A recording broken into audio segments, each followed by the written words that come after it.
Hello everyone, namaste सबैजनालाई अनि welcome back to my new blog हैन। अनि आज पनि कुहिरोले चाहिँ ड्यामै भरिसकेको छ। यतातिर चाहिँ पानी आउला जस्तो भइसकेको छ। अनि हावापानी चाहिँ फुलहरू सबै ढल्काएछ हो। यो कस्तो दामी फुल छ नि त, सबै ढल्काएछ चाहिँ।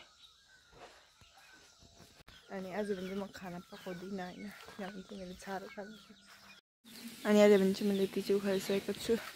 अनि अब चाहिँ यो दुबो काट्नुपर्ने छ मेरो चाहिँ। यो अस्ति भर्खर काटेको जस्तो लाग्छ हैन, फेरि तपलाई गयो। अनि मैले त्यहाँदेखि यहाँसम्म मात्रै काटेँ हैन, किनभने चाहिँ 7:30 भइसक्यो। अब चाहिँ खाना खानुपर्छ। यहाँ मान्छे छ खाना हो।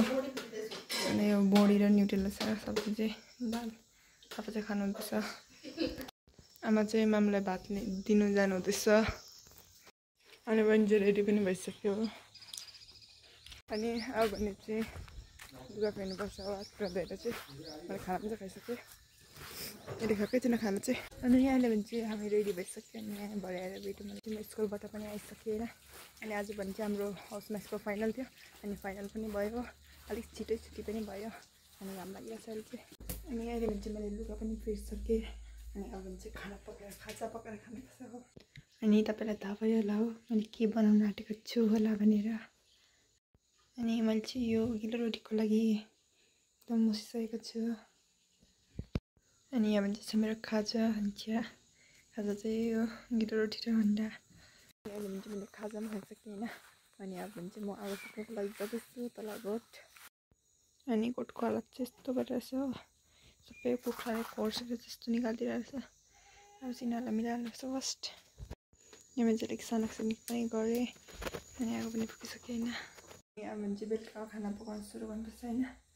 अहिले चाहिँ 6 बज्न लागेको छ, 5:30 चाहिँ भइसकेको छ। अनि आजको सब्जी चाहिँ छ सिबी होइन, घरमा फलेको।